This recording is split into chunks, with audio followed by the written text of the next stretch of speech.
신약성경 요한복음 12장 1절에서 8절의 말씀입니다. 요한복음 12장 1절에서 8절 봉독해 드리겠습니다. 6월절 엿새 전에 예수께서 베다니에 이르시니 이곳은 예수께서 죽은 자 가운데서 살리신 나사로가 있는 곳이라. 거기서 예수를 위하여 잔치할새 마르다는 일을 하고 나사로는 예수와 함께 앉은 자 중에 있더라. 마리아는 지극히 비싼 향유 곧 순전한 나드 한 근을 가져다가 예수의 발에 붓고 자기 머리털로 그의 발을 닦으니 향유 냄새가 집에 가득하더라. 제자 중 하나로서 예수를 잡아줄 가룟 유다가 말하되 이 향유를 어찌하여 300데나리온에 팔아 가난한 자들에게 주지 아니하였느냐 하니, 이렇게 말함은 가난한 자들을 생각함이 아니요 그는 도둑이라 돈꾀를 맞고 거기 넣는 것을 훔쳐가미러라. 예수께서 이르시되 그를 가만두어 나의 장래할 날을 위하여 그것을 간직하게 하라. 가난한 자들은 항상 너희와 함께 있거니와 나는 항상 있지 아니하리라 하시니라. 아멘. 요즘 성경의 중요한 지명을 함께 묵상하는 하나님의 자리 연속 설교를 묵상하고 있습니다. 오늘은 베다니라는 지명을 함께 묵상합니다. 이스라엘로 성지 순례를 가게 되면 방문하는 장소 중에 하나가 베다니입니다. 이 베다니는 감람산 자락에 머물러 있는 한 마을이지요. 예루살렘 성을 벗어나자마자 예루살렘 외곽에 있는 이 감람산은 예수님에게는 특별한 장소입니다. 감람산은 예수께서 십자가를 지시기 전에 마지막으로 땀이 핏방울처럼 떨어지는 기도를 드리셨던 겟세마네가 있는 곳이고, 그리고 이 감람산은 주님이 부활하셔서 하늘로 승천하셨던 장소가 이곳 감람산입니다. 누가복음 마지막 장에 보면 예수께서 감람산에서 승천하시면서 베다니까지 나와서 제자들을 손을 흔드셨던 이야기가 소개되어 있습니다. 베다니는 바로 이 감람산 자락에 있는 마을인데, 오늘 이 베다니에 살았던 마르다와 마리아 집에서 일어났던 한 중요한 사건을 함께 묵상합니다. 오늘의 본문에는 마르다와 마리아가 벌이는 잔치가 소개되어 있습니다. 이 잔치는 죽은 나사로가 살아난 것을 기뻐하는 잔치입니다. 바로 이전 장인 요한복음 11장 44절에 보면 죽은 나사로가 수건을 싼 채로 무덤에서 걸어 나오는 장면이 나옵니다. 주님께서 죽은 나사로를 다시 살리시는 기적을 베푸신 것이죠. 비록 다시 살아난 나사로는 언젠가는 다시 죽음을 맞이하겠지만, 나사로의 소생은 주님의 부활, 그리고 우리 믿는 자들의 부활을 미리 맛볼 수 있게 해주는 사인과도 같은 중요한 사건입니다. 오늘의 본문에서 벌어지는 잔치는 바로 이 죽은 나사로가 다시 살아난 기쁨을 나누는 자리입니다. 마르다와 마리아 자매는 자신들의 오빠인 나사로를 위해서 베다니의 집에서 잔치를 베풀고 있습니다. 이 잔치가 벌어지고 있는 이유를 오늘의 본문 요한복음 12장 2절에서 발견할 수 있습니다. 거기서 예수를 위하여 잔치할새 마르다는 일을 하고 나사로는 예수와 함께 앉은 자 중에 있더라. 여러분, 이 마지막 말씀, 나사로가 예수님과 함께 앉은 자 중에 있습니다. 나사로가 앉아있는 이 모습을 보면서 사람들의 마음이 어떠했겠습니까? 죽어서 시신에서 썩는 냄새까지 나고 있었던 나사로가 멀쩡히 살아나 이 잔치의 자리에 앉아있습니다. 기쁨으로 떠들썩한 잔치 자리에 앉아있는 나사로의 모습은 죽음의 냄새가 생명의 냄새로 바뀌어 있는 상황을 상징합니다. 바로 이 나사로의 임재가 잔치가 벌어지고 있는 이유입니다. 나사로의 임재는 슬픔을 기쁨으로 바꾸어 주시고 절망을 희망으로 바꾸어 주시고 죽음을 생명으로 바꾸어 주신 주님의 사랑을 상징합니다. 주님이 베풀어 주신 이 놀라운 사랑이 잔치가 벌어지는 모든 이유입니다. 여러분, 우리는 주님의 이 놀라운 사랑을 모두 경험한 사람들입니다. 바로 십자가의 사랑입니다. 십자가에서 보여주신 주님의 사랑은 우리의 슬픔을 기쁨으로 바꾸시고 절망을 희망으로 바꾸시고 죽음을 생명으로 바꾸어 주신 사건입니다. 우리는 십자가의 이 사랑을 항상 가슴으로 느끼며 살아가야 합니다. 신앙생활은 언제나 이 실제를 느끼며 살아가는 것이죠. 신앙생활은 이런 것입니다. 하나님께서 지금도 내 삶에 살아서 역사하심을 느끼고 경험하며 살아가고 십자가의 사랑이 우리를 회복시키는 것을 느끼고 체험하면서 살아가고 그리고 지금도 내 안에서 역사하시는 성령의 역사를 경험하면서 살아가는 것이 바로 신앙인의 삶의 모습입니다. 신앙은 머리의 지식에 머물러 있는 것이 아니라 바로 이 실제, 이 경험 앞에 내가 항상 서는 것입니다. 김영보 목사님의 팔레스타인을 걷다라는 책에서 한 교우께서 십자가의 사랑을 체험한 이야기를 전해줍니다. 이 교우는 30대 중반에 예수를 믿게 되었고 10여 년 동안 신앙생활을 해온 교우였습니다. 그런데 이분이 교회에 늘 나오면서도 신앙생활에서 무언가 근본적인 문제가 해결이 되지 않는 것을 경험하였습니다. 그것은 자신의 죄를 십자가에서 해결해 주셨다는 이 십자가의 사랑이 마음으로 완전하게 믿어지지 않는 것이었습니다. 그런데 이분이 어느 날 새벽 기도에 나갔다가 특별한 은혜를 체험합니다. 새벽 기도에서 개인 기도를 하는 시간에 전날에 불렀던 정결한 마음 주시옵소서 찬양이 생각이 났습니다. 그것을 머릿속으로 불러가며 기도를 드리다가 갑자기 눈을 들어서 강대상 위에 있는 십자가를 바라보게 되었습니다. 그런데 자신도 모르는 사이에 눈물이 한 방울 떨어졌습니다. 아니, 지금 내가 슬픈 것도 아닌데 왜 이럴까 의아하게 생각하면서 이 갑작스러운 눈물의 정체를 궁금해하고 있는데 걷잡을 수 없는 눈물과 콧물이 쏟아져 나오기 시작했습니다. 그리고 이러한 회개의 기도가 터져나왔습니다. 주님, 저는 죄인입니다. 저를 용서해 주십시오. 그동안 자신의 죄에 대한 근본적으로 인정하는 것이 없었는데 그 기도의 자리에서 자신이 죄인이라는 사실을 고백하며 그 자리에 꼬꾸러졌습니다. 그리고 십자가가 자신의 죄를 해결해 주시는 하나님의 능력임이 믿어지기 시작했습니다. 여러분, 믿음은 이렇게 믿어지는 것이죠. 어느 순간 십자가가 나의 죄를 해결해 주시는 하나님의 능력이고 주님의 사랑임이 믿어지기 시작하는 것입니다. 이 믿어짐의 기적이 바로 우리가 체험하면서 살아가야 하는 신앙생활의 모습입니다. 이 이야기를 소개해 주면서 김영보 목사님은 이렇게 글을 맺습니다. 예수를 믿는다는 것은 십자가에서 드러난 사랑을 체험하는 것이고 그 사랑을 품고 그 사랑의 능력으로 살아가는 것이고 그리고 그 사랑을 위해 사는 것입니다. 여러분, 참 맞는 말씀이죠. 예수를 믿는다는 것은 십자가의 사랑을 체험하고 그 사랑의 능력으로 살아가는 것입니다.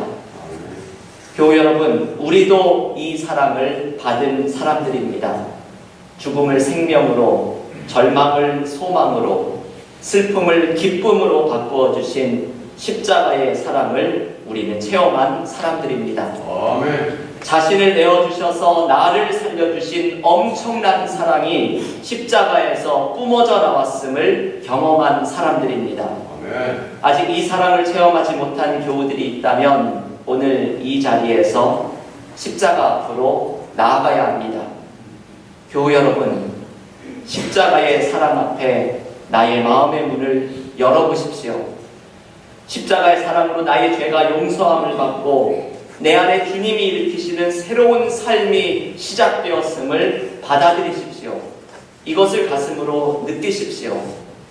오늘 십자가 앞에 마음을 열고 나아가면서 십자가의 사랑을 체험하고 이 사랑의 능력으로 살아가는 성령의 강한 역사하심을 경험하는 우리 모두가 될 수 있기를 기원합니다. 아멘. 이것이 지금 본문에서 일어나고 있는 잔치입니다. 주님의 사랑에 감격하는 사랑의 잔치가 벌어지고 있습니다. 주님의 사랑의 냄새가 잔치 음식의 냄새보다 더욱더 진동하고 있는 자리입니다. 그런데 여러분, 여기에 또 다른 사랑의 냄새가 더해집니다. 주님의 사랑에 감격해서 마리아가 주님께 드리는 사랑의 고백입니다. 오늘 보면 요한복음 12장 3절은 이렇게 말씀하죠. 마리아는 지극히 비싼 향유 곧 순전한 나드 한 근을 가져다가 예수의 발에 붓고 자기 머리털로 그의 발을 닦으니 향유 냄새가 집에 가득하더라. 마리아는 향유를 가져다가 주님의 발에 바릅니다. 그런데 오늘의 본문 5절에 따르면 이 향유는 300데나리온의 가치가 있는 귀한 것입니다.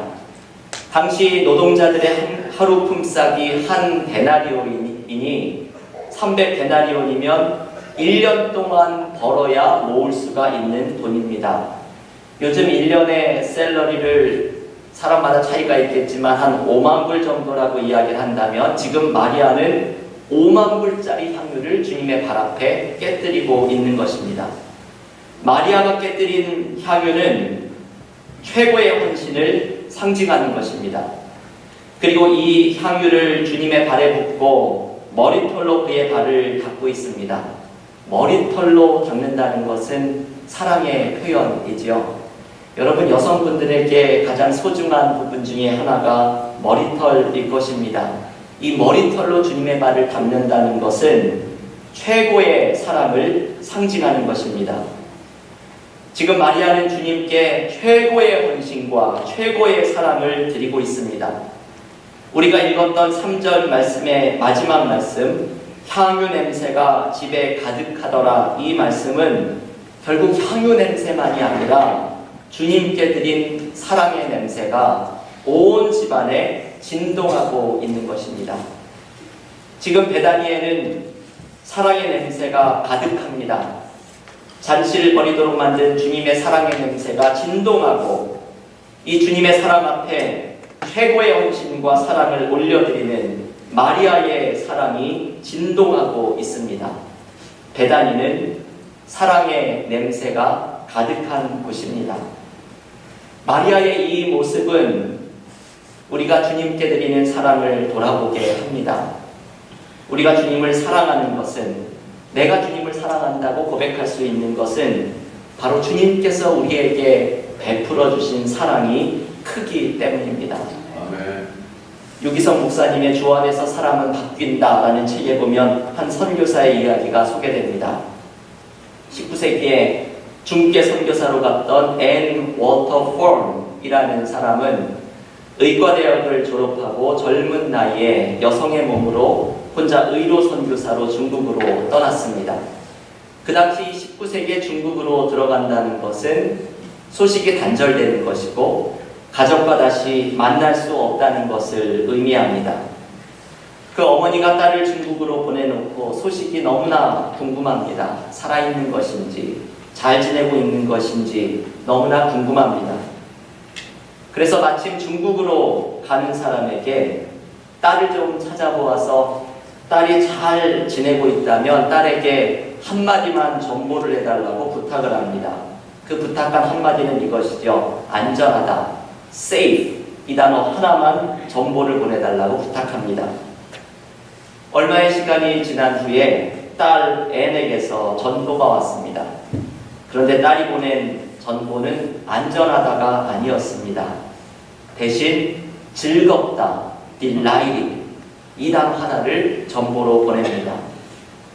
여러분, 안전하다라는 대신에 즐겁다라는 전보를 보낸 이 말씀은 주님의 사랑에 감격해서 살아가는 기쁨을 표현한 것입니다. 삶의 상황에 흔들리지 않는 주님이 주시는 기쁨이 넘치는 은혜를 표현한 말씀입니다. 이것이 바로 주님의 사랑에 감격한 사람의 모습입니다. 사람들은 안전하다고 묻지만 그 질문에 기쁘다고 대답하는 것은 주님이 베푸신 사랑에 감격하는 사람만이 할 수 있는 대답입니다.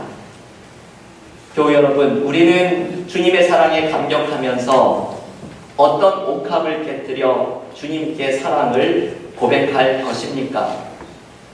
우리 교회는 IT 재배마을의 학교를 지으면서 많은 은혜를 누렸습니다. 작년에 학교를 건축하는 모금을 하고 있을 때 한 교우께서 저를 찾아오셔서 IT 학교 건축에 사용해달라고 헌금을 내어놓으셨습니다. 그런데 그 헌금은 그분이 가지고 있는 모든 것이었습니다. 저에게는 그 헌금이 오늘 본문에 마리아가 주님께 깨뜨린 옥합처럼 느껴졌습니다. 그 교회의 옥합이 깨지면서 사랑의 냄새가 퍼져나가기 시작했습니다. 많은 교우들이 자신이 가지고 있는 크고 작은 옥합을 주님께 가지고 나와 깨뜨렸습니다. 저는 믿습니다.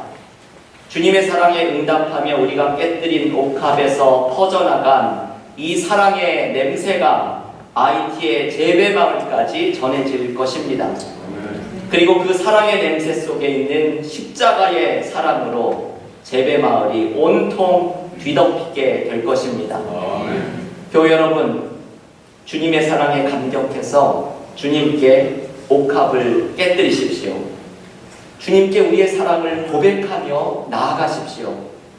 주님께서 우리에게 주신 은혜가 그렇게 큰데 우리는 주님 앞에 무엇을 드릴 것입니까?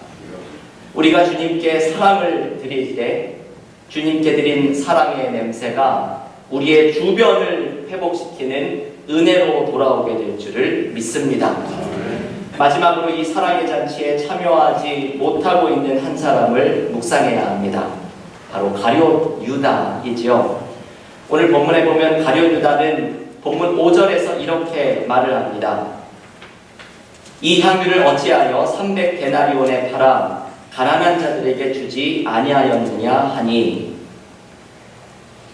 여러분, 유다의 이 말은 겉보기 보기에는 참 의식 있는 사람의 말, 경건한 사람의 말로 들립니다. 이 5만 불의 돈을 예수의 발에 부어서 허비하기보다 가난한 자들을 도왔으면 얼마나 좋겠느냐는 것입니다. 하지만 유다의 이 말은 자신의 욕심을 감추는 포장된 말에 불과합니다. 이어지는 본문 6절이 이것을 가르쳐 줍니다. 이렇게 말하면 가난한 자들을 생각함이 아니요 그는 도둑이라 돈꾀를 맞고 거기 넣는 것을 훔쳐 가미러라. 유다가 정말로 안타깝게 여겼던 것은 가난한 자들을 돕는 기회가 없어지는 것이 아니라 그 5만 불의 돈을 자신이 관리하면서 훔쳐갈 수 있는 기회를 놓친 것이 안타까웠던 것입니다. 그의 마음에는 이 욕심이 있었던 것이죠. 여러분, 가룟 유다의 이 모습은 얼마나 안쓰럽습니까? 지금 눈앞에서 사랑의 잔치가 벌어지고 있습니다. 주님이 나사로에게 베푸신 사랑의 냄새가 진동하고 이 사랑에 감격해서 주님 앞에 옥합을 깨뜨린 마리아의 사랑의 냄새가 진동하고 있습니다. 이 사랑의 잔치에 함께 참여하는 기쁨을 누려야 할 텐데 가룟 유다는 이 잔치에 들어가기를 거부하고 있습니다. 그것은 유다의 마음에 있는 욕심 때문입니다. 여러분, 우리에게는 저마다 주님과의 사랑의 잔치에 참여하기를 거부하게 만드는 것이 있습니다. 어떤 사람에게는 유다와 같은 욕심입니다. 세상 일에 대한 관심과 세상에서 성공하려는 욕심이 주님 앞으로 나아가는 길을 막아섭니다. 어떤 사람에게는 누군가를 향한 미움과 분노입니다. 누가복음 15장에 나오는 탕자의 비유가 이것을 잘 알려주죠. 둘째 아들이 먼 나라에 유산을 가지고 가서 다 말아먹고 아버지에게 돌아왔을 때 아버지는 이 둘째 아들을 품고 이를 위해 잔치를 베풉니다. 하지만 큰아들은 역시 이 잔치에 참여하기를 거부합니다. 그 이유는 아버지의 유산을 말아먹고 돌아온 꼴보기 싫은 이 동생을 위해 아버지가 잔치를 베푸는 것을 참을 수 없기 때문입니다. 큰아들의 마음속에 있었던 것은 동생을 향한 미움과 분노가 사랑의 잔치에 참여하는 것을 막아섭니다. 그런데 이것은 결국 큰아들에게는 큰 손해입니다. 사랑이 폭포수같이 부어지는 그 자리로 나아가는 것이 이 큰아들의 회복에 있어서 반드시 필요하기 때문입니다. 여러분, 교회에서도 또 가정에서도 일터에서도 누군가와의 다툼이 일어나면 영적으로 자꾸만 식어져 가는 것을 경험합니다.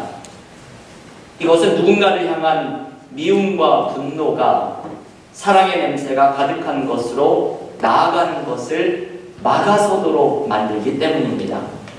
우리가 영적으로 성장하기 위해서는, 주님과의 사랑의 관계로 나아가기 위해서는 이것을 막고 있는 관계의 묶임을 빨리 풀어내야 합니다. 때로는 여러분, 두려움이 사랑의 잔치에 참여하기를 거부하게 만듭니다. 내가 깨뜨릴 옥합에 대한 두려움이지요. 이 잔치에 나아가면 나도 무언가 주님께 사랑을 고백하고 옥합을 깨뜨려야 하는데 이것이 상당히 부담스럽고 두렵기 때문입니다. 이 사람은 내가 드리는 옥합이 주님이 주신 어마어마한 사랑에 감격해서 드리는 작은 것에 불과함을 아직도 깨닫지 못하고 있는 사람입니다. 나의 옥합을 깨뜨릴 때에 주님의 놀라운 회복의 역사가 일어날 것을 아직 알지 못하고 있는 사람입니다. 여러분, 우리는 저마다의 이유로 사랑의 잔치에 참여하기를 거부합니다. 그것이 나의 욕심이든 나의 미움과 분노이든 아니면 나의 두려움과 부담이든 사랑의 잔치에 참여하지 못하도록 우리의 발목을 붙잡고 있는 것이 있습니다. 그것을 넘어서서 사랑의 잔치로 나아갈 때에 잔치 자리에 있는 사랑의 냄새가 우리를 변화시킬 것입니다. 주님의 사랑에 사로잡히고 주님께 우리의 사랑을 고백하며 나아가면 우리의 삶이 변화되고 회복의 은혜가 찾아오는 기쁨을 누리게 될 것입니다. 교회 여러분, 오늘 이 시간 주님의 사랑을 향해 우리의 마음의 그릇을 활짝 열어놓으십시오. 그릇을 바닥에 덮어놓으면 은혜의 비를 받지 못합니다. 주님의 사랑을 향해 우리의 마음의 그릇을 하늘을 향해 활짝 열어놓으십시오. 그 그릇을 먼저 주님의 사랑으로 가득 채우고 이 감격 속에 주님에 대한 사랑을 고백하십시오. 사랑의 냄새가 가득한 잔치에 참여하십시오. 그때 우리는 주님이 주시는 완전한 행복과 삶의 의미가 내 삶을 가득 채우는 것을 발견하게 될 것입니다. 오늘 사랑의 냄새가 가득한 배단위로 나아가서 사랑으로 회복되는 기쁨이 우리 모두에게 넘치기를 간절히 축원합니다.